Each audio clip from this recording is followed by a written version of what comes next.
Hello, everyone. Welcome to the Sleepless Cinematic Podcast, where we explore our shared love for watching and discussing movies, recorded in the late after-work hours, often in lieu of a good night's rest. I'm Emilio. I'm Madeline. And I'm Julian. The three of us are colleagues at a Midtown Manhattan music school.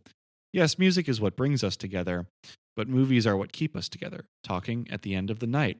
So we've created some order to this ongoing trend by recording these conversations, considering an overarching theme while we cycle through 5 unique guidelines for engagement. You can email us at sleeplesscinematicpod@gmail.com. Seriously, we would love to hear from you. You can follow us on YouTube, Instagram, and TikTok for updates, highlights, clips, and other visual supplements to the audio we record at the handle Sleepless Cinematic Pod.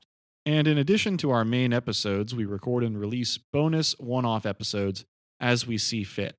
We are wrapping up our current cycle featuring Offbeat Musicals, and this week we've seen fit to record a bonus episode where we share our personal picks for movies that, with some adapting, could be the source material for great offbeat musicals. We've asked each of the guests that we've had join us for our Offbeat Musical cycle to share a film or two of their choosing. And we'll share the portions of our conversations here alongside our picks for unexpected films that are ripe for a musical adaptation. I think a lot of our guests have had really excellent choices for this prompt. I agree. I think the bar is so high. Yeah. It's been really fun, I think, hearing what people want out of a musical. Yeah. I think that is oddly a very personal thing. Absolutely. Because I think we've had guests with a variety of exposure to musicals. Sure. Like with Will and Kelly, they're very much like in the world of musicals. Right. Whereas Lexi, she's more of a movie person. Yeah. And she seems to enjoy musicals, but is not as deep in it as some of our other guests. So it's been nice to kind of see the variety there. Yeah. Because we've been doing offbeat musicals this cycle, but we've had somewhat of a variety to the films that we've chosen, I want to ask you guys and dig into a little bit what makes an offbeat musical, because some of the films that we've covered in the cycle have certain commonalities. We've talked about how Puppets is one of those, which is like a weird coincidence that just happened to occur. But beyond Puppets, most of the films that we've covered have played with mixed media in some kind of way. Yeah. In Catacurus, it's claymation, and Hedwig, it's animation. Mm-hmm. And so something I've been thinking about a lot is the part that makes an offbeat musical is how you tell the story and not necessarily like the plot itself. Yeah, because I think it's a little hard to define the standard of what makes an on-beat musical. Yeah, exactly. An on-beat one. Because well, my first thought to answer that question was it's in the subject matter. But then when you look at like some of the most renowned musicals, I mean, it's not like there's one playbook that is saying it has to be about this, because you know, take something like Oklahoma or The Sound of Music or West Side Story or Company, and they're all about pretty different things. Absolutely. Because if you think about the film Annette that we covered, as we discussed in that episode, the stripped down plot of that film is quite simple. It's a young couple made up of an opera singer and a comedian. They get married, they have a child. Their relationship is very fraught. There's a tragedy that brings out this unique talent in the child. None of that on its own is that odd. Right. Mm-hmm. I also was thinking too that I think sometimes what makes a musical on beat, so to speak, is that it has its origins on stage in theater. That this is a film adaptation of the stage production of a musical. Yeah. So there's already the confines of, well, this story has been presented to an audience this way, and on Broadway stages or off Broadway stages or stages that are, you know, trying to replicate that, there is a very particular kind of presentation there, you know, the type of instrumentation that you'll have in the pit or set changes and costumes and things like that. A lot of the musicals that I associate with being like more mainstream really have their origins on stage. Yeah. And something, Julian, you kind of pushed up against in our Little Shop episode is that of everything we've covered, it feels the most like a traditional musical, which is not necessarily your cup of tea. Well, I've been throughout this cycle, I've been kind of trying and maybe struggling a bit to define what is my cup of tea. Yeah. Because like there are some pretty mainstream musicals that I do like and I don't really feel any reservations about, like West Side Story. I'm all the way there with that. Yeah. And it's, maybe it's, perhaps in some cases it's the arrangement.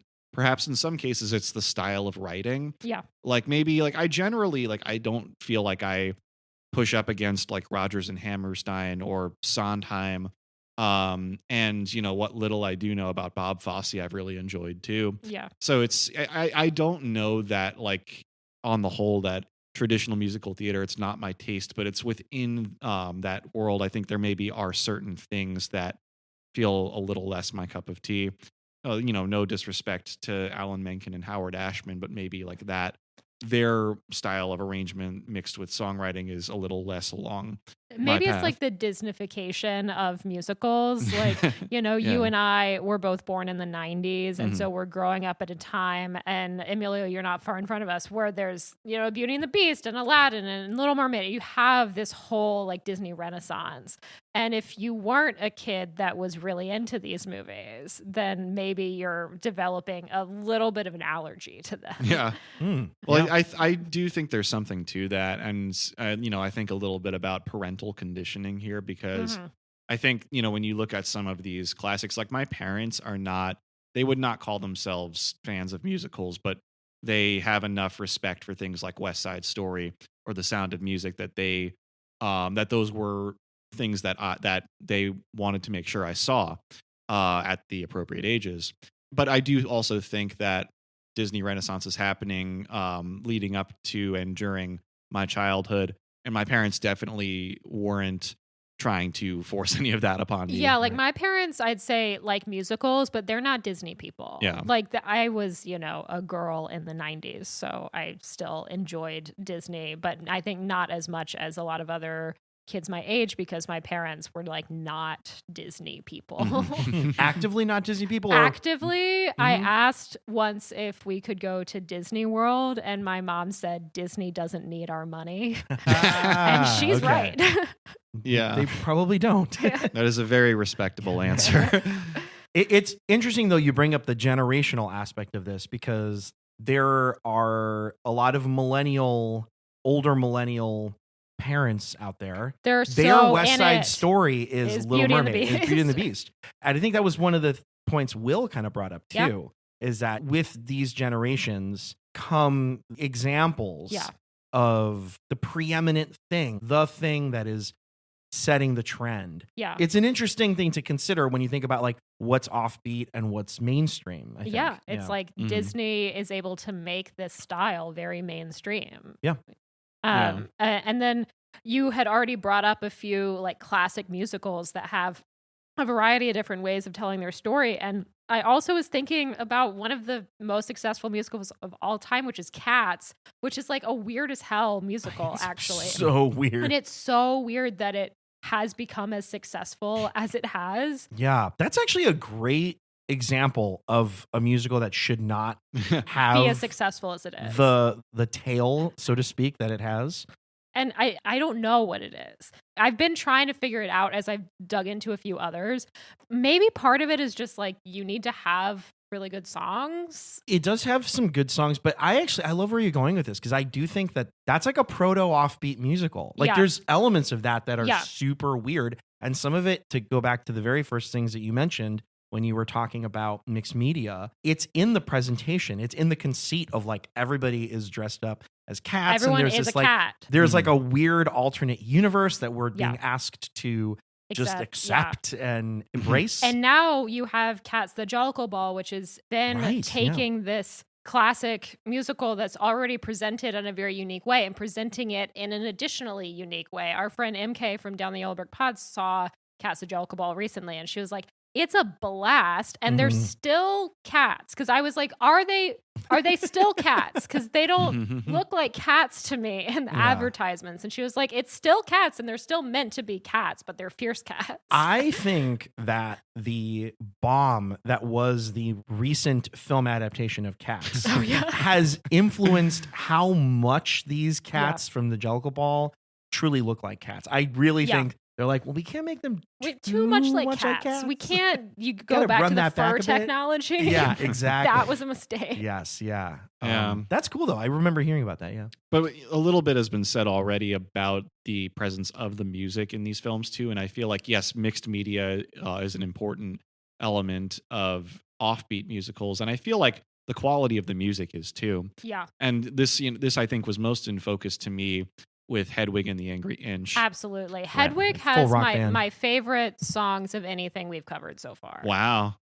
And I love Little Shop. I really do. Yeah. But like some of the songs in Hedwig are some of my favorites of all time. Yeah, and Hedwig, I mean, I haven't really done this yet in practice, but it's a no-brainer that soundtrack would just play great as an album too. Totally. Like separate it from the show and it's just, a great hour like a concept album. Right, or however long it is. Yeah. But then I think too that what's also interesting to consider here is that among the movies we've selected, that Little Shop of Horrors is kind of the outlier still in the sense that, this is even though it's adapted from a Roger Corman film, which itself had, some pretty offbeat subject matter, that it is, people who are steeped in the musical theater world who adapt it. And then when you look at some of the other things, it's, these are either filmmakers or songwriters where writing musicals is not exactly what they usually do. Yeah. You think about Takashi Miike, Todd Haynes, Leos Carax, Brian De Palma. These are not people who you think of and musicals come straight to mind. I think that's a very good point, that maybe one of the ways we can identify an offbeat musical an offbeat movie musical is by its director. Mm-hmm. Sure. And the direction that the director is going for. Yeah. Right. And then also you have certain esteemed filmmakers who make a lot of great movies, but then they go long stretches of their career, and then fans start to wonder, are they ever going to make a musical? Yeah. That was the Spielberg. The speculation with Spielberg before he made West Side Story, and then Hook, that was a musical might have been. Right. Yeah. True. Or like James L. Brooks, where I'll Do Anything was supposed to be a musical. Mm-hmm. And then you have people this is an interesting example that Scorsese made an offbeat musical that we considered covering. Yeah. Right. New York, early in his career, but hasn't made a musical. Unless I'm forgetting something very obvious, he hasn't made a musical. Not since that then. I can think of. Not that I can think of either. Yeah. There was just because I was thinking of some of his films that I haven't seen, and there's a very small sliver of my mind is does Kundun have musical numbers? Did you forget that Goodfellas is a musical? Oh yeah, they do sing Layla for some moments. They do, yeah. And so the genre, it just has this distinct status in filmographies too. Yeah, it's a style of film that's sitting there that a filmmaker can say, let me try my hand at this. Mm-hmm. And put my own spin on it. Yeah, exactly. Yeah, especially if you're, someone with a long and storied filmography and you've adapted to the mold of many different genres over time. Yeah, you're like, let's see what happens if I take a crack at this. And maybe this is too obvious, but I would have loved to see a Lynch musical because he was such a musician and music was such a big aspect of Twin Peaks and particularly The Return that I would have loved to see his take on that kind of genre. Yeah, and yet there's a part of me that thinks that he would not have willfully done that. Exactly. Yeah. And I think there are a lot of directors that have no interest in entering this world. But then you look at, people like Leos Carax, who probably would not have entered this world had it not been for Sparks reaching out to him. Sure. True. Yeah. Yeah. Yeah. Sometimes you're called to it. Yeah. Rather than choosing the genre. Or then you also have some people who are knocking on the door of musicals a lot of the time, or maybe not in the sense of the music in their movies, but of set design, campiness, someone like Terry Gilliam. And, technically, I mean, in some of those Monty Python movies, there are musical numbers. Right. So it's someone who's always around the edges of things like that. Mm-hmm. But then also sometimes when we talk about offbeat musicals, you have there's one film that I remember briefly mentioning in an email when we were putting together the cycle that this didn't really get any traction at the time. And I think in large part, well, A, because we had some other things we really wanted to discuss, and B, because at the time it was still a new release, which is The Testament of Anne Lee. Right, which I still haven't seen, but Dougie saw and loved. And I know you really enjoyed that film. I did too. And that is a great example of an offbeat musical because it's about subject matter that you really stop and think like, whoever thought you could make a musical about this? And it's also like music is not in every corner of the movie, but when it does happen, it's in a way where it's like you think, oh, okay, there's a song now. And it's undeniable that the film is a musical, and yet like the sensibility that it manages to capture reminds me at least of absolutely no other musical I've ever seen. That sounds like as good a transition as any into our picks right there. Yeah.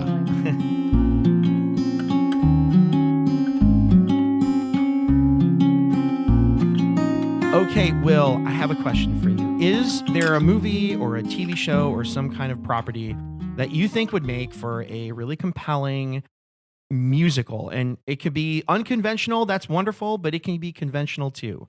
Whatever floats your boat. Do you have something like that? I do. Okay, so I have both. So I have an unconventional and a conventional. And the conventional, I think you will all know very well. You may not know the unconventional one, but it is the movie Enemy Mine. Does anyone know this movie about the alien? Don't. The alien I do not. Okay, so Only it's by starring name. Dennis Quaid. I think it's from 1985. The year my husband was born. Oh, interesting. Dennis Quaid and Louis Gossett Jr. And basically the gist is it's these two species. One is Earthlings, humanoids, versus the Drakh empire, and they are sort of reptilian. And they've been fighting for so long they don't even know why they're fighting anymore. It's That's very, very how it goes. allegorical. Yeah, right. I mean, sounds familiar. And these two fighters who are fighting in outer space kind of shoot each other down, and they both crash on this planet, and they sort of unwittingly sort of save each other out of, like, one is like, I think one's like ship is on fire and he drags them out, and they have to survive. And at first they're very at odds, and they don't speak the same language. The humanoid Dennis Quaid only speaks English, and he's like, you dumb alien. And the alien's like, and he sort of like sing, but it's a very like vocal musical. And so I thought there's so much interest to be done with the music of the alien and what he hears, the music of English. And what's crazy is that, spoiler alert, is that the aliens, this alien species gives birth like without mating. So just when it's time, they're neither male or female, and it gives birth. It's like Jurassic Park. And then the alien dies, and then Dennis Quaid has to raise his baby. Oh, like this whole thing. It's crazy. And so I just thought it'd be a really cool two-hander musical where in the production, the two actors have learned both roles. And so you could go and see, Daniel Radcliffe as one of them. And then you could see Jonathan Groff as the other, and then they switch, And so I think that'd be a really cool way to produce it. So Enemy Mine, it's super weird. It's based on a short story or a short novella. And then, the conventional one is Liar Liar. Okay, yeah. Ooh, Jim Carrey. Man, so I like both of these. The Enemy Mine one is like really interesting. Like I like the subjectivity that you could force in there with the different languages and stuff. Seems very cool. For sure. I also feel like Liar Liar is like a little left of center. Yeah, tell more. Oh, okay. It feels more like a commercial Broadway show, and I think the music of when he's telling the truth and the music of when he's lying, I think is really a compelling idea. And so, if you write musicals out there, don't steal these ideas, because someday in like 20 years when I have time, I'll maybe write one of them and then forget to. Or if you do steal them, be sure to cut Will a check. Exactly. Thank you. At least cut me in. And if you don't, well, rest assured, he's coming for you. Exactly. Yeah, these are really interesting. I did not know a thing about Enemy Mine, but I'm looking at the kind of pedigree of this. I'm seeing Wolfgang Petersen, very well-respected director that would go on to have a very long career doing these kind of action, high budget, semi-high concept movies. So how did you come to that movie? Do you remember when you first saw Enemy Mine? My dad loved sci-fi, and growing up, I feel like we had many like Sunday afternoons where I would go down in the basement. My dad would just have it on. I think my dad loved. He's alive. My dad loves. Growing up, I remember him he had like war movies. This is very dad, but loved war movies, sci-fi, and I think he got the beautiful allegory inside of it. I think he saw that there was something beautiful about the sort of at heart we're all are individuals with hearts and minds, and maybe we should think twice about just going into mindless wars. And so, yeah, it was a really it was that movie always connects me to my dad. So, yeah. I love that. That's so cool.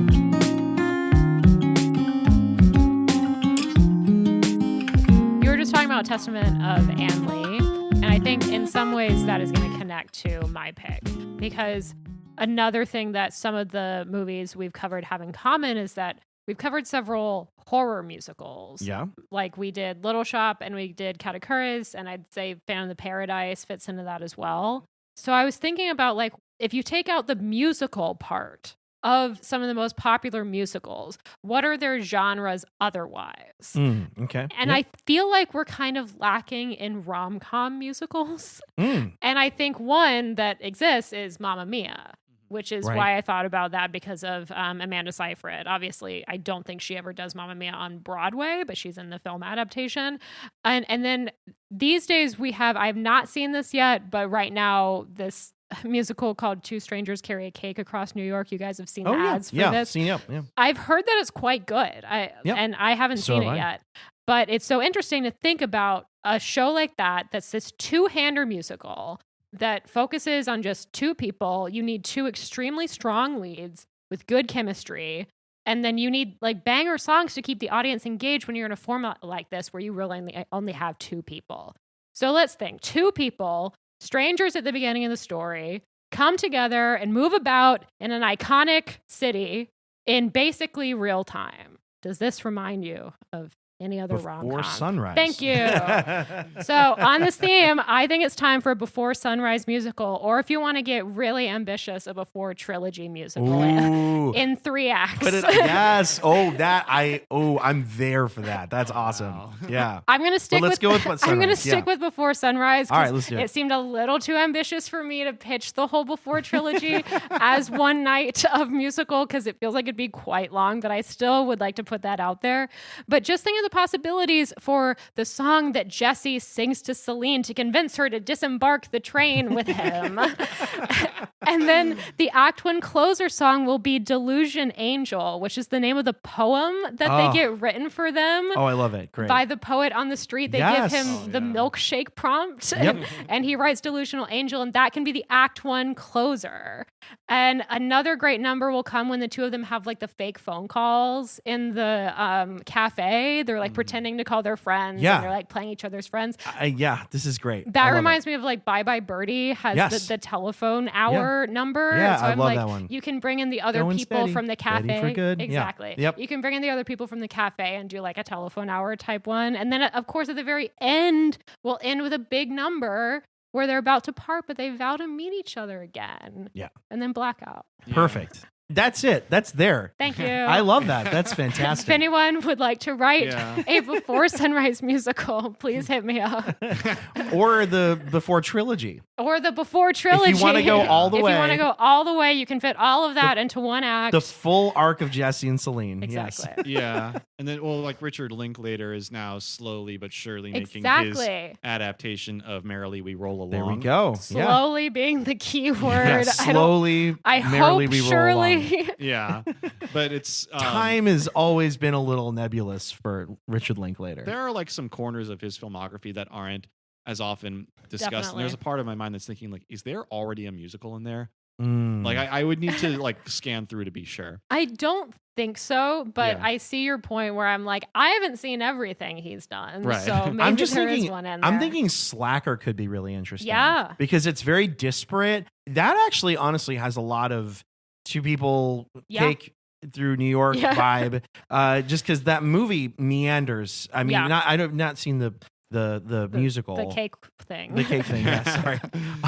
I've not seen that musical, but like moving from one thing to the next. You've got like a destination. Yeah, totally. It could be really fun. I never thought of it, but Slacker could be great. Throw that in too. Before Sunrise becomes a huge hit. Yeah. And they're like, Slacker next. Hey, let's do Slacker. I could see it happening. Yeah. But that's one I feel like that would play best off Broadway. Slacker? Yeah. Yeah, probably. Like I think I'd want to see that at like, I mean, maybe still on 42nd Street, but like more of like a theater row type show. Yeah. Cool. I'll come with two quick ones here. This first pick is a From the Heart pick, and that is Dogma, the Kevin Smith film from 1999. I think this movie is brilliant. Have you guys seen Dogma? I'm not yet. Oh, okay. Up until recently, this is a pretty hard to find film. I think it was stuck in distribution hell. Yeah. This movie is awesome. It's really interesting. It's very funny. It has an absolutely stacked cast. And I just think a lot of the themes in it, going back a little bit to satire, I think this movie just has such a light touch about religion that I think would put it right there in the Book of Mormon zone. So I just want to say, I think Dogma would make a really great, interesting offbeat musical.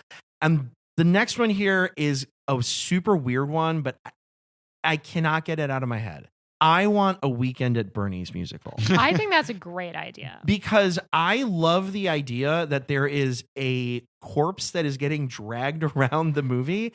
I would love a musical from the perspective of Bernie. I love the idea of an actor having to be Bernie live on stage. Exactly. But I love the idea that at some point there are asides that happen where the Bernie character is actually commenting on what's happening. I think that's a great idea. So that's my other one. I think it could be really funny. I think that movie is kind of not great, which makes it even more, I think. Exactly. Right. Give it a new spin, man. For so sure. Weekend at Bernie's. Interesting. Yeah, I still have to see that one. To change it up a little bit, well, I said something earlier about filmmakers who, have sensibilities that would be well suited to musicals. And the next person I'm gonna shout out is someone who actually has made musicals, and musicals have also been made of his work, but the particular film I'm thinking of is not one of them. The director is Tim Burton, and the film I'm thinking of is Ed Wood. Oh, okay. I just bought that movie on Blu-ray. Oh, sweet. Yeah. I love Ed Wood. Yeah. It's fantastic. I just saw it a few months ago, speaking of Metrograph. Yeah, it was part of a series they were doing there in March. And, I don't know if it's come up on the mics before, but I have some kind of surprising blind spots with Tim Burton. Like, as much as he is a filmmaker who I feel like I very much get the idea, with him, I actually have seen very much less than half of his filmography. A huge part of Tim Burton is that there is an idea of him out there to get. Yeah. Well, watching it, it's an incredible movie on its own, but I started to think, and maybe, shaped a little bit by the fact that Tim Burton has made later in his career. Well, Nightmare Before Christmas is around the same time. Yeah. Sure. Though, as we noted recently, he does not direct it. Does not direct it. Yes. But then there's Sweeney Todd. Yeah. Corpse Bride, and there may be some things that follow that too. I'm not sure off the top of my head, but the things about Ed Wood that made me think it would be great as a musical. So there's just this incredible mix of aesthetic sensibilities in that film where there is a great balance of realism and camp. Yeah. And, the camp, it's there. It's very conscious stylization because it's like, this is a movie that knows it's a movie, but it still also knows that there's a reality to portray here. One thing, if you know a little bit about the movie, this will come as no surprise, that having Bela Lugosi as a supporting character is right. Yeah. Martin Landau. Yeah. Right. Where it's and it's actually a perfect, a perfect vehicle for some of this mixture of sensibilities because you've got a guy who is known for being Dracula. Right. And who, very much leans into that. In what you see in the film, but also is dealing with some very human problems. Right. That I think it's just, as a straight movie or a musical, very, very resonant. I also love that movie is about the creation of art. And it's a love letter in many respects to people with a lot of ambition and not a lot of talent. Yeah. And I think that is actually something that goes over really well. In movies, it's great, but I also think in musicals, it's like we're putting something on, right? Like the showbiz element of it, I think is very appealing. You look at this is not a good movie, but The Greatest Showman. It's like that was a huge smash hit of a not very good movie. But it's a similar thing. It's like we're putting on a show and we're following this guy whose job it is to put on a show and kind of his career in the business. Yeah. Will he pull it off or not? Yeah. Now I'm just thinking that Ed Wood is like the Waiting for Guffman of stories about classic Hollywood.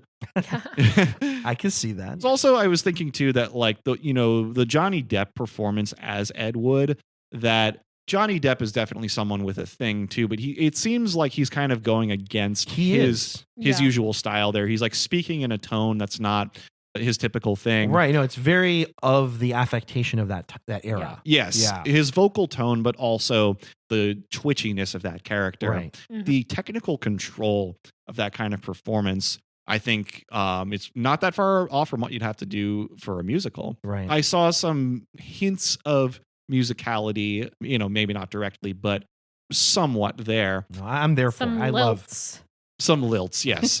So I don't want to say too much about this for people who haven't seen Ed Wood, but Ed Wood, the character, deals with a very specific identity struggle. Sure. In the movie, that I think is handled very gracefully, especially for a movie released in the 90s. Feels very, not to mention one that is set 40 years before, roughly. It's very progressive. Yeah. And I think that that kind of thing would translate really well on stage. I mean, it recently was, and again, not to ruin it, but Some Like It Hot, the musical, which I'm intimately familiar with because my wife was in the Broadway production of that. Which I saw and was great. Yeah, it was awesome. Was she there when you saw it? I don't know. No, this was, I think, before we got close. Yeah. So maybe. Yeah, I don't know. Possibly. Let's see if I still have my playbill. Yeah. The I can't remember what they call it. The tip tap, the end of that movie with the chase, like literally gave me like agita. Because my Elizabeth, my wife, was a swing for the show. So she has to have like 10 parts memorized and be ready to do any of them. It's very remarkable and always really cool. But Some Like It Hot has an arc to it that thread the needle really nicely on that because the original film has like the undercurrent of that. The original film shot in the 50s, not too far from the era that Ed Wood is placed in. Yeah. Mm-hmm. And like the musical version of Some Like It Hot is able to take that subject matter and like put a modern spin on it and update it in a way for modern audiences. Right. But also doesn't feel... It doesn't feel shoehorned It doesn't. It really doesn't. Well, and also because the movie has this undercurrent. Exactly. It's already there in the movie. Yeah. So I'm with you. I like this. Good picks. Yeah. Good picks all around, everybody. Thank you. I was trying to think, I think Ed Wood's a great pick. And then I think you're right that a lot of Tim Burton's movies that are not musicals could be made into musicals. I think Big Fish would make a great musical. Mm-hmm. Totally. And a huge part of this, too, I think, is Danny Elfman. I mean, his films have usually iconic scores or iconic motifs. Yeah. So when you come away from a Tim Burton movie,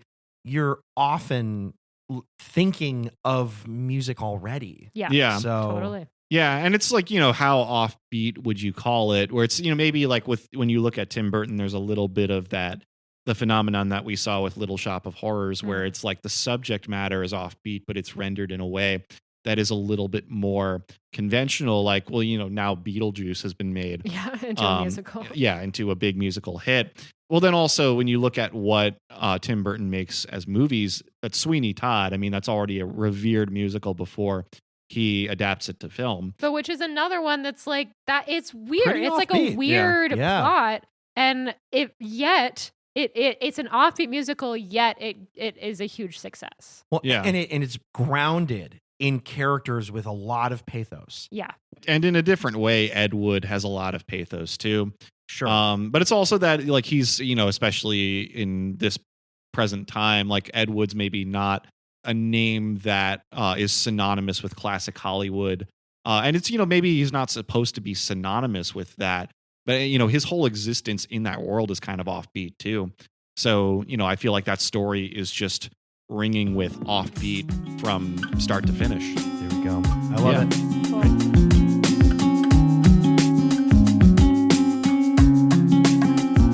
All right, Lexi, is there a movie or a TV show or some kind of property that you think would make for a compelling, it could be conventional, but it could also be unconventional musical? Is there something like that you have a lot of love for?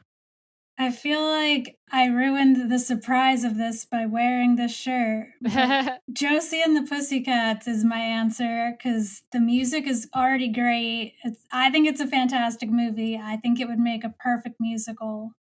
I have more, though, if you want more. I have other ideas. That's a great start, though. I love that you're picking a property that has some songs already, because I do think that sometimes some of the best musicals are things that already come in with some core songs, and then they can always write more when they adapt it for the stage. So I think there's a lot of potential here. Yeah, but also that like in the narrative of that movie that there's, because we talked about it in our episode about movies where Adam Schlesinger wrote songs for them. And I'm trying to remember the name of that central song from Pretend to Be Nice. That's Pretend to Be Nice. Yeah, because that already has like a narrative importance in there that is a little bit akin to how songs and musicals function. So yeah, like with that and a few other things, you don't have to change much about it to make it a musical. Yeah. You can just expand the world. Yeah. Yeah. That's a fantastic answer. Yeah. Lexi, you said there were a few other ideas you had as well. Do you want to shout some of those out? My first thought before I landed on Josie and the Pussycats was just, I wanted something totally ridiculous. And I was like, what if someone made either a musical adaptation of Freddie Got Fingered or a musical of like the making of Freddie Got Fingered? And then I was like, I can't unsee it. But I'm like, I know that's not a good answer. I just was like, I kind of would like to see that happen. I don't know. I think that's a pretty good answer. Yeah. Yeah. Also, you've got the piano bit. Yeah. That right there, ready to turn into something. And they can have like sausages hanging from the ceiling. Yeah. You could have like an atonal musical number of 4 million Deutschmarks or whatever it is. Yes. I feel like, the combination of those two scenes, that's like the sweet spot of the movie. This was a Julian birthday watch for us a few years ago. Yeah. I did host a birthday gathering that was all around watching that movie on the recommendation of a friend who, like, I remember him saying us, like, we were a few minutes into the movie and he was like, it's all my fault. And he was like preemptively apologizing. But I think everyone who was there for it at least had a memorable experience. I don't think anyone regretted it. But then I don't know if Madeline, you want to say this on Dougie's behalf, but he had a great thing to say about that movie, which was that it was something like that. It's like a straight man's attempt at John Waters. That feels pretty accurate. Yeah, I also feel like that movie has aged a little better. Like I remember when that movie came out, it was like the Antichrist on film. Like nobody wanted to touch it. People were like, how did this get made? And I feel like now it feels like the comedic precursor to like a lot of cringe humor, like the Eric Andres of the world, I think. So I think it plays a little better now. Yeah. I like the kind of disaster artist angle that you're going. Like, what if we go into the making of? Like, I think that is a concept that can be very fruitful. And I think taking it one step further into a musical would be really entertaining. Yeah, it would. Or like the Ed Wood approach too. Yeah. Sure. Tom Green, he was just kind of the prototype of, like Emilio, you said, Eric Andre. Or I always think of like Tim and Eric, Tim Heidecker and Eric Wareheim. Yeah. And isn't it funny that you have Tim and Eric on one end of that spectrum, and then separate from them you have a different Eric Andre, and a different Tim Robinson. Yes. Yeah, Sam Richardson's the other exception, but still, I mean, like Sam Richardson, Tim Robinson, there's a kind of a common cadence to it. Very cool. Was there anything else you wanted to share, Lexi? I can't take credit for this one, but I asked this question to my friend because I'm like, this is a good question. And he kept saying that he thought Scott Pilgrim would make a really cool musical, and he didn't understand why that hasn't happened. And the more I thought about it, the more I'm like, wait, that would be a fantastic musical. Yeah. Yeah. It would be a lot of fun. And that's going in the Josie and the Pussycats kind of direction where it's like, well, you already have a core soundtrack to this that you can play off of. Sex Bomb. Yeah. Totally. It's funny because that movie, so much of what makes it fun is the visual language it's playing with, like all the quick cuts and it's like very comic booky. Exactly. I could see that being a little bit harder to adapt, but I would still want to see. But you could do like a movie musical, like rather than a stage musical, and then you can still play with, I think, some of these concepts. Absolutely. I think you nailed it right there. Yeah. Keep it a movie. Keep it in that medium. I don't know. I'm open to it. I think you gave us some really great stuff to ponder. Yeah. Excellent choices.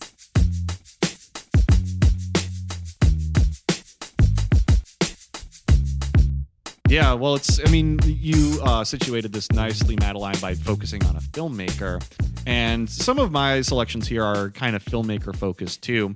It's interesting. You might think that I would go more that route of taking someone who makes these slice of life movies and suggesting there's a musical there. But I actually was thinking a little more about filmmakers who have quite a bit of camp in their work already. Yeah. And just that hasn't necessarily been synthesized into a musical. I took this approach to keep going. Yeah. Yes. Yeah. And one filmmaker who I thought of along those lines, and I have to admit, I'm going to give thanks to Will Reynolds here for one of his selections that kind of got my mind rolling in this direction, which is in, Madeline, you said something too about genres, like underrepresented genres. And I was starting to think about sci-fi, specifically 80s sci-fi. And then I thought, someone who's made some movies that are not musicals, but some come pretty close, is Paul Verhoeven. Sure. And then I started to think, RoboCop musical? That is my choice. That's insane. Yeah. But not to ruin this, but it is a musical already. Apparently this exists. It does exist. I'm sorry to step all over. I want to hear your points, but we'll go back and forth on this. Listeners, by the way, we did not confer. Yeah. Both of us independently. I love this pick, by the way. Yeah. Keep going. Yeah. Well, it's, great minds think alike, but it's that, you have like a transformation is such an important part of that story.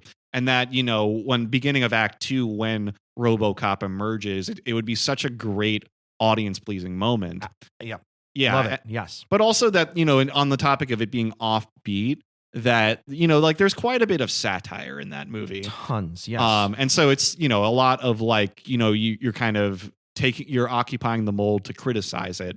It's in terms of like its commentary on institutional authority and policing in the country and the state of America at the time. Mm-hmm. And also it's, Paul Verhoeven is known in certain movies for having quite a bit of an edge. Right. There is some pretty graphic violence in RoboCop, and it's, if you can stomach it, you can see that it's pretty campy by its nature too. Right. So that if edge is part of what defines an offbeat musical, I think that RoboCop certainly checks that off. And also, I mean, the arc of that main character, not so far away from Phantom of the Paradise. Yeah. So to me, the linchpin scene in RoboCop is the moment when he realizes, Officer Murphy realizes that he was actually a person before. Mm-hmm. I think about this scene at least once every couple weeks. I think it's like one of the best things ever shot.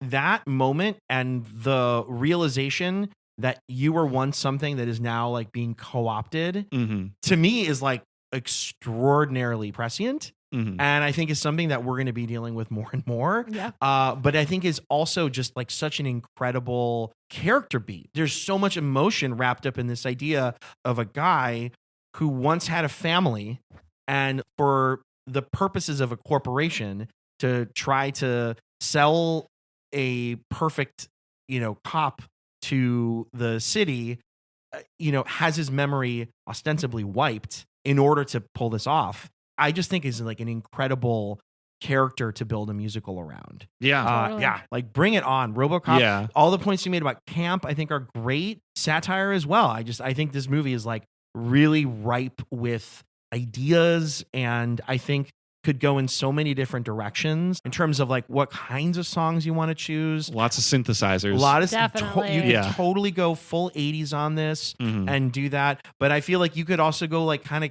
categories here and get like a little funky, because the movie itself is not taking itself too seriously. Totally. So anybody who comes and sees the musical is going to be ready to like kind of have this go in any direction, which I think makes it ripe for Offbeat Musical. Well, I'm glad we agreed about that. But while we're talking about Paul Verhoeven, there's another movie of his that I think could fit this bill pretty nicely. And it's one, sometimes we come across this. Actually, our recent guest, Lexi Amarello, made the point about Josie and the Pussycats that you don't have to change very much about it to make it you're gonna say. a musical. And the Paul Verhoeven film that I think could kind of fit this bill is Showgirls. Yeah, totally. Yeah. Because I think Showgirls would be a huge hit on Broadway. I couldn't agree more. But it does, maybe like it wasn't written by Paul Verhoeven, but it does, true to some of the forms we're talking about, it has a few edgy offbeat qualities to it. Absolutely. That there is like, yes, there is like this glamour that is absolutely at home on Broadway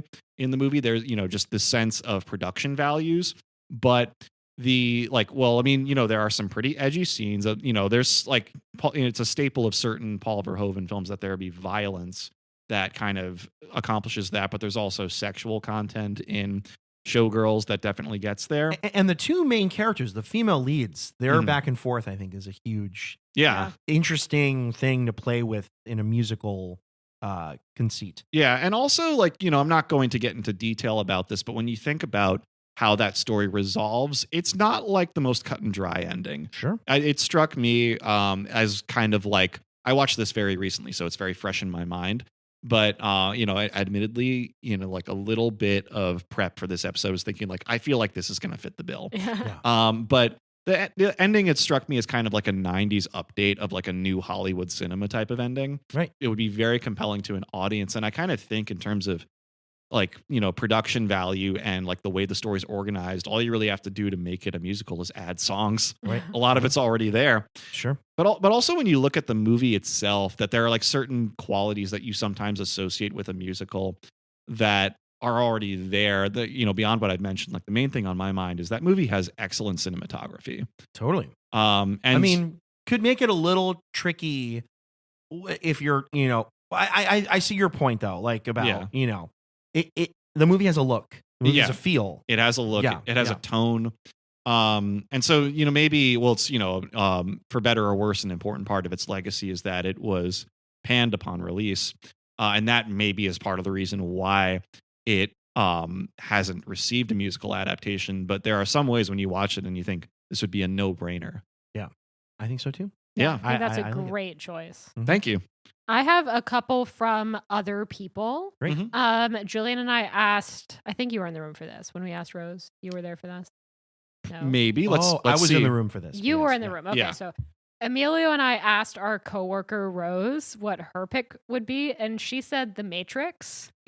She's told me many times that's one of her favorite movies of all time. But I love kind of building off what you guys are saying with like, let's go sci-fi. Yeah. I love the idea of a Matrix musical. You know, the Back to the Future musical did, I think, pretty well. Yeah. Or continues definitely. to do well. Yeah. So I obviously Back to the Future is like sci-fi, but also like it's very accessible. Yeah, sci-fi. it's like a warm-hearted, like kind of family thing, yeah. kind of sci-fi. Whereas obviously RoboCop and The Matrix are like a little more transgressive. Yeah, exactly. Yeah. But I like the idea of a Matrix musical. Again, you could go full trilogy, but that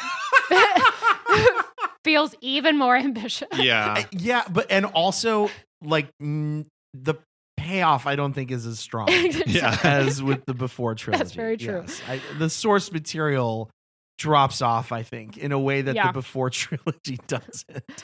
And then you guys were obviously with RoboCop talking 80s. Dougie's is Videodrome. Partly because you can bring in Debbie Harry now to write music for it. Yeah, good. So, I like that. Yeah. And he was talking about like just when I was mentioning the kind of mixed media element of a lot of the offbeat musicals we've discussed, I feel like you can definitely bring that into Videodrome with like the kind of outside of the TV and the inside of like, all like projections on stage. Absolutely. Yeah. Playing also with the idea of like, you know, inside the TV, not inside the TV, in a different reality. Yeah. The different reality parts of it. You could even like make the musical stylings different, like in one reality versus the other. I think there's a lot that you can do with a Videodrome musical. Dougie, great choice. Love this. Yeah, and that's another movie with a plot arc too, that it's like, you know, it clearly has a through line, but it's not aiming for like the typical Hollywood resolution, that you get in a lot of more standard films. Yeah. Hello, my name is Kelly Autry, and here is my take for an unconventional musical. So we've seen a lot of movies make it to the Broadway stage, and some have gone better than others. Groundhog Day didn't do too well, but others have been doing great, like Back to the Future, Legally Blonde, The Wedding Singer, School of Rock, and most recently, Death Becomes Her has made a real splash. So my pick for an unconventional musical kind of follows in that same vein. We push the time frame forward a little bit because I really think not 90s nostalgia, but 2000s nostalgia is the way of the next decade. So one of my favorite movies from when I was a young adult in that period of time was the movie Yes Man. And I think Yes Man, the musical, would be really fun. It was a 2008 movie starring Jim Carrey and Zooey Deschanel. Kind of a strange, weird flick about a guy, Carl, who works at a bank, who's kind of depressed and down on himself and just kind of says no to everybody and everything, likes to isolate himself, is maybe a little depressed, has just kind of said no to life. And he runs into an old friend who has taken this seminar all about saying yes, led by this guru who seems to have kind of magical powers, but he's this self-help guru. It's very strange. So Carl ends up going to this seminar and getting coaxed into saying yes to everything by making a covenant with himself, that every opportunity that is presented to him, he will say yes. And if you break a covenant to yourself, bad things happen. So he starts having to say yes to everything, and it leads him in all kinds of crazy places. Remember, the movie did come out in 2008, so it's got quite a few twists and turns, and I think it's a spectacular opportunity to put another kitschy comedy on stage. I mean, we've got Schmigadoon on Broadway right now. One of my other recent favorites was Shucked a few years ago. I thought that was a spectacular musical, and I think this could fit in the same category if you get the right creative team behind it. We've got the magical elements overlaid on top of what looks like a real banal life, similar to Death Becomes Her, but instead of taking a potion to keep yourself forever young, he makes this covenant to himself that he can't seem to break successfully. I think the song potential is spectacular. I think the seminar scene could be a huge song. There's a police interrogation scene later in the film that I think could be really funny. And then even scenes as small as the loan bonanza, where Carl ends up giving out loans to dozens and dozens of people, some of which become his friends because of it. I think it would be such a crowd pleaser. It is a recognizable IP, but it's flown so under the radar that nobody's really picking up on it.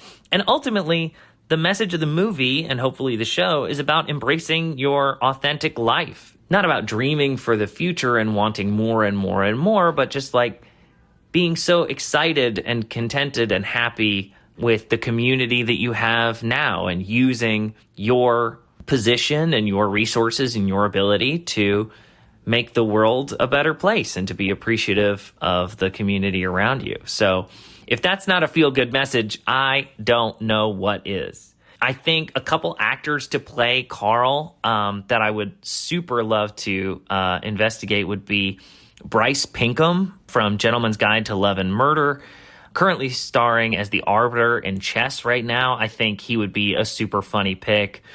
Or I think Alex Brightman, I think, would be a great pick for this. He is spectacular at this style of comedy. He is known from Beetlejuice, School of Rock, is currently starring in Schmigadoon. Very talented folks all around. So yeah, that would be my pick. Yes Man, the musical. If you want to take this and develop it, you know I'm on board.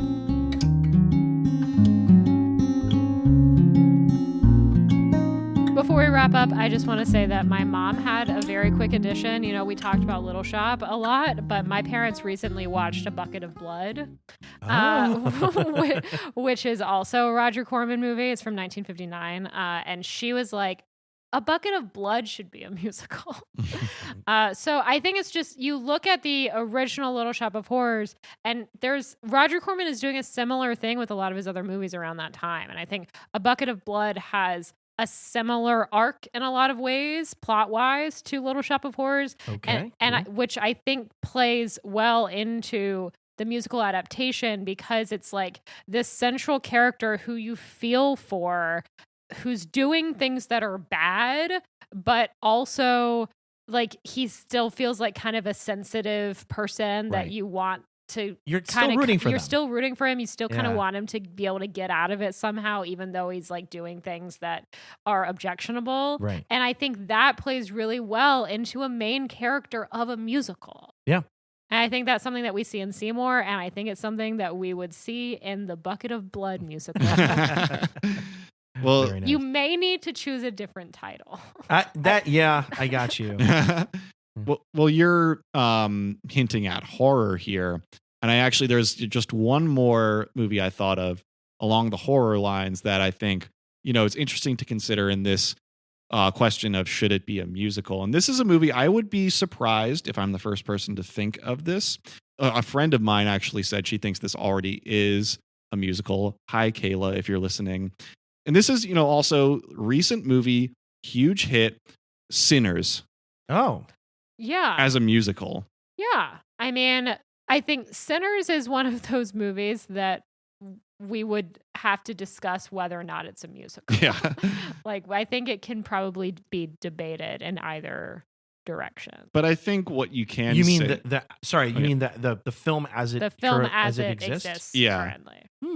I feel like that movie is not a musical. Definitely not a musical. There's definitely not a musical. One scene, one very strong set piece, yeah, and then a little bit that's sprinkled out. Otherwise, yeah. I feel like not to no, make the argument, but I am not saying that Sinners is a musical, but I was hearing that a lot last year, and I think that's what your friend is pointing out. Yeah. I think that's what Kayla is saying. I was hearing that constantly last year that Sinners is a musical. Mm-hmm. I don't think Sinners is a musical, but this is a debate that people were having. I wouldn't personally consider it to be a musical either, but it's just a movie with yes, it's a movie with a lot of music. But I do think what you can say pretty incontrovertibly is that in keeping with some other things that we've talked about, you don't have to change much about it to make it a musical. Yeah.